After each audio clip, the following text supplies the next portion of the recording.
We're up late recapping Kentucky's 109-77 victory over Vanderbilt in Nashville. KSR's rapid reaction here after the Wildcats avoided a third straight loss on the season and what could have been a third straight loss to Vanderbilt. That would be wild. Luckily, it didn't happen. Antonio Reeves was the leading scorer with 24 points. Rob Dillingham wasn't far behind with 20. Those two combined for 10 three-pointers on a very efficient night. This was a big confidence game for several Wildcats, from Jordan Burks to Aaron Bradshaw.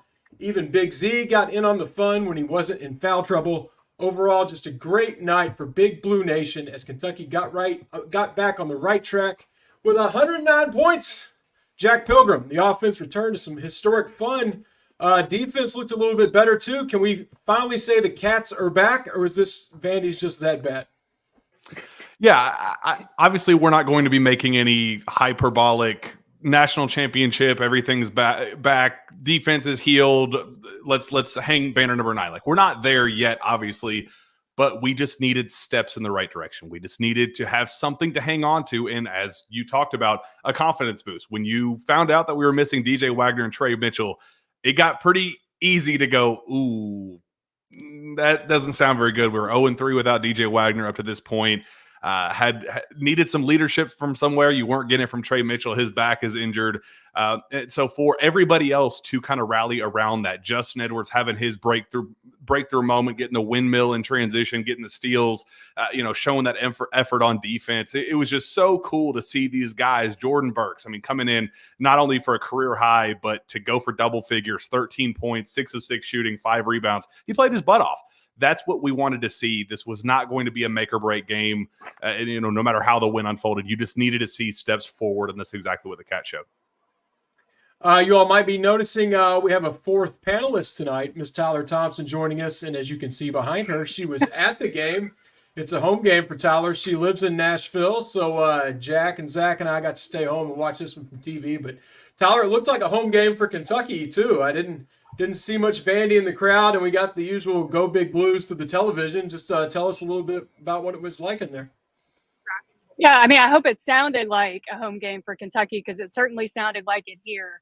It was really weird coming into the building tonight. It was a very slow arriving crowd. Traffic was bad.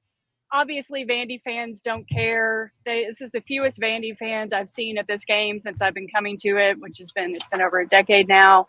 But of course, Blue got in. The majority of the crowd were Kentucky fans. We're used to that at this game. But it was so fun. It's been a really crappy week. I don't know about you all, but I had a little bit of dread. Vanderbilt's terrible, but there was that niggling sense of fear. Like, what if they lose tonight? That would just be terrible. But clearly they got off to a hot start. Rob and Reeves were just incredible in the first half. And it just felt like the whole Big Blue Nation was just like having a moment to exhale. This is fun again. And then in the second half, it was so special to see Justin Edwards and Jordan Burks and Big Z all have their moments at different times. And the crowd in the building, they were loving it. You all probably couldn't see it on TV, but Justin got a standing ovation from the crowd when he went to the bench, and Jordan got a huge crowd too. And every time Big Z did something, the crowd chanted Z. So it was really fun to see. I haven't been able to see this team that much in person. So I'm glad it happened on a night like this and not on a night like Saturday or the Wednesday before that. I'll admit, I was nervous all day long, not because I thought Kentucky would lose this game. I was pretty confident, like 95% confident. But that one little percentage that they could have lost it would have just been awful. And that was living in the back of my brain all day long. Luckily, Zach, as soon as Rob Dillingham's in, 4 for 4, 3 from 3 from the three-point line, all those negative thoughts I had quickly went away because Kentucky was hot right out of the gate. What, they have 10 three-pointers by halftime?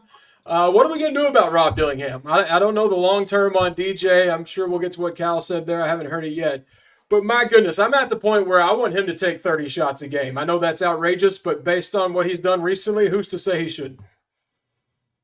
Yeah, I think Rob has sixth man of the year in the SEC pretty much locked up at this point. That could be back-to-back for Kentucky. I don't know if that's ever happened.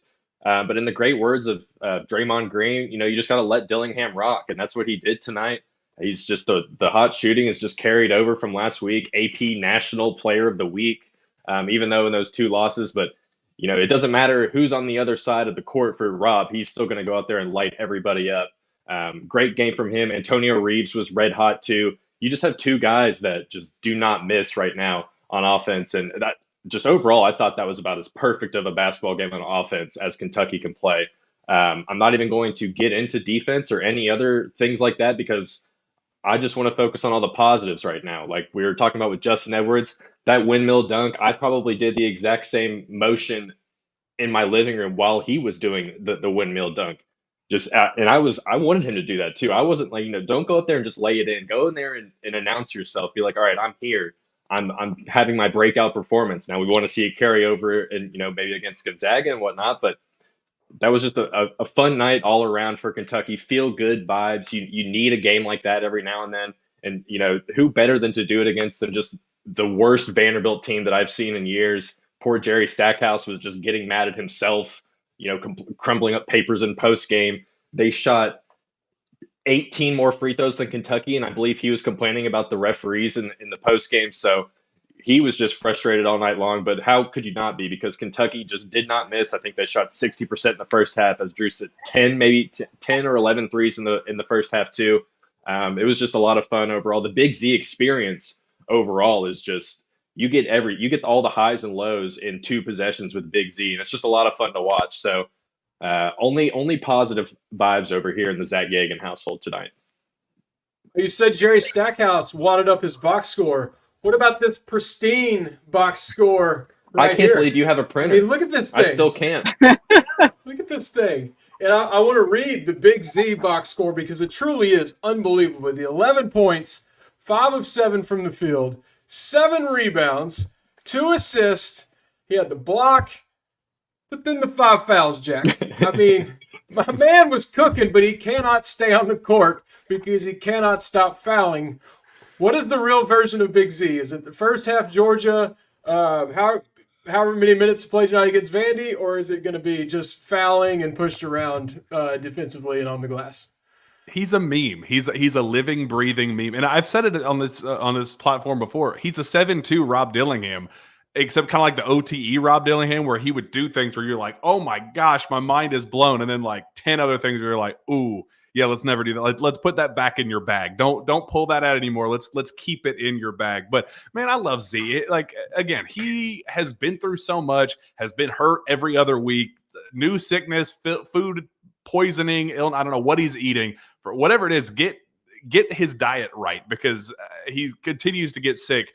So he was very, very ill last game, had to get back, and that was kind of a big talking point before the game. And in Cal's pregame radio said that he had a really good practice.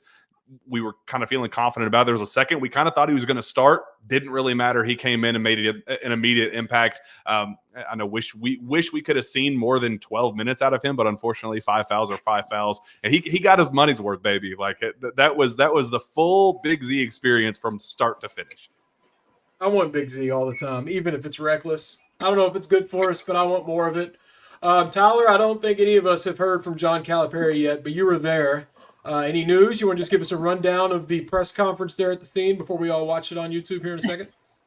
Yeah, so it's interesting. He had a line about injuries. He was talking about how in a few weeks he'll have 11 guys and all 11 guys can play, and having 11 guys is better than having 4 guys. So I don't know if that timeline means that Trey and DJ are out for 2 more weeks, or I don't know. Cal, you know how he exaggerates a little bit in these things. But he was pretty upbeat. He said that defense has been the focus of the last 2 practices, as you might guess, and that they had a team meeting last night. And he said he told the team that they have to play like they will refuse to lose, which is one of his favorite catchphrases. And that moving forward, 70% of the practices will be focused just on defense. And it was kind of funny because we talked to Antonio Reeves and Justin Edwards after him, and someone informed them of that comment. And I don't think they were that excited about that. So they both kind of looked a little like freaked out. But yeah, defense has been the focus of practices thus far. I think the TV cameras caught a really cool moment between Cal and Brad in the handshake line, where he gave him a little smooch on the cheek. Cal was asked about that, and he had a pretty funny line. Someone said, was your added motivation in this game to beat Vanderbilt because they had beaten you in the SEC tournament? And he said, no, my added motivation was to beat my son because he's on their staff. So I thought that was a cool line. And then, of course, there was a bunch of sappy stuff about his relationship with Brad. But all in all, a pretty happy John Calipari tonight. Zach, looking at the game, just take anyone on Kentucky's roster. Who would you like to kiss on the cheek after this win at Vanderbilt? Anyone in particular? Whether it be a high scorer like Reeves or maybe a Burks who just, showed some promise. We've done more kissing talk in the last 2 Kentucky basketball games than I ever thought we would. I'll kiss Justin Edwards. I have a soft spot for that kid right now, and we just all want to see him break out. Another thing that I want to point out, probably my favorite stat from this game, Rob Dillingham had 9 assists and 1 turnover, and he's coming off the bench. Reed's kind of playing point guard, but Rob he's just playing the best basketball that he's probably played in his life right now, and it's in all facets of the game on offense. So I'll give Rob 1 kiss on the forehead and Justin 1 on the cheek.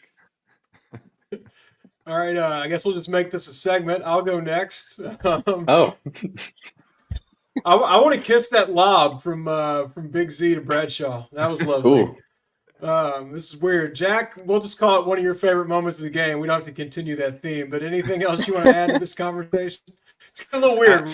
We're approaching midnight. I cracked a bourbon. I wasn't going to do this, but when you score 109 points, we're celebrating.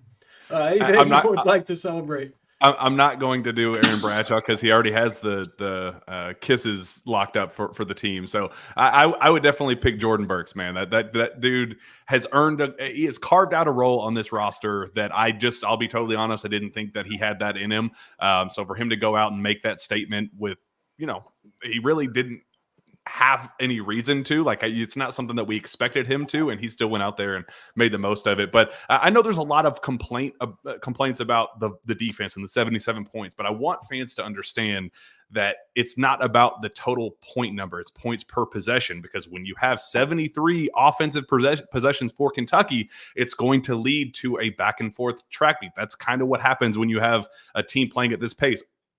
When you have Vanderbilt shooting 35.5% from the field, 1.069 points per possession. It's actually a really solid all-around defensive effort. It's not perfect. It's baby steps. We still have a lot of work to do. Saw a couple zone possessions there, especially on the baseline out of bounds. So that's something new that I heard that they were working on leading up to this game. So not a whole ton of it, but just nice little something extra to throw in there. But yeah, defense, I know it doesn't look pretty on this on the total point number, but understand that it actually was pretty tangible progress that we desperately need. That's the only thing that we need to see moving forward is progress on the defensive end. Definitely progress there. Could still close out on threes a little better. Had too many open looks, of course. We have to keep saying it, but Vandy shot the lights out better than they have all season probably. We'll check those numbers. But moving forward, Kentucky, what we got? A little 16-6. 6-4 in the conference, I think. Probably out of the hunt, but you never know. Maybe there's some magic left.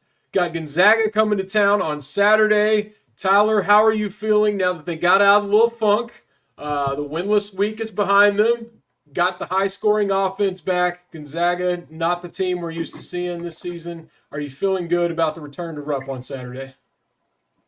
I mean, I feel better than when I walked in here tonight. I definitely think this was a kind of a get-back game for Kentucky. Some confidence, some momentum was built, especially for some players that needed it, like Justin Edwards. Jordan Burks was great, but once, Trey Mitchell and DJ Wagner come back, I'm not sure how much he'll play. As far as moving forward, I don't want to overreact because Vanderbilt's a very bad basketball team. But that said, I needed that Go Big Blue chant that went off, multiple times throughout this game. I kind of needed that as a Kentucky fan who's been depressed for the past 2 weeks. So I'm going to focus on that moving forward. We'll see with Gonzaga. I feel better about it than I did when I came in. So, yeah, that's my biggest takeaway. I like the attitude. I feel like tonight was a big confidence game for the Cats. Like we said to start off, some guys that have been in a little bit of a rut got out of that. Some names we haven't seen in a while logged some minutes. Maybe that'll mean we'll see more of them in the future. Maybe it won't. But regardless, it was good to get out of whatever that was last week. Still have a lot of season left, a lot of things to be positive about. We appreciate everyone joining us here late and making comments. Tried to get to many as we could. Like I said, it's almost midnight, so enjoy seeing so many people on here. But we're going to shut it down, get back to our writing. I'm sure Tyler wants to finally leave Memorial Gym, but Cats did it. 109-77, beating Vandy at Vandy, and they have Gonzaga on Saturday. Until then, this is Drew, Jack, Zach, and Tyler for KSR's Rapid Reaction. Go Cats.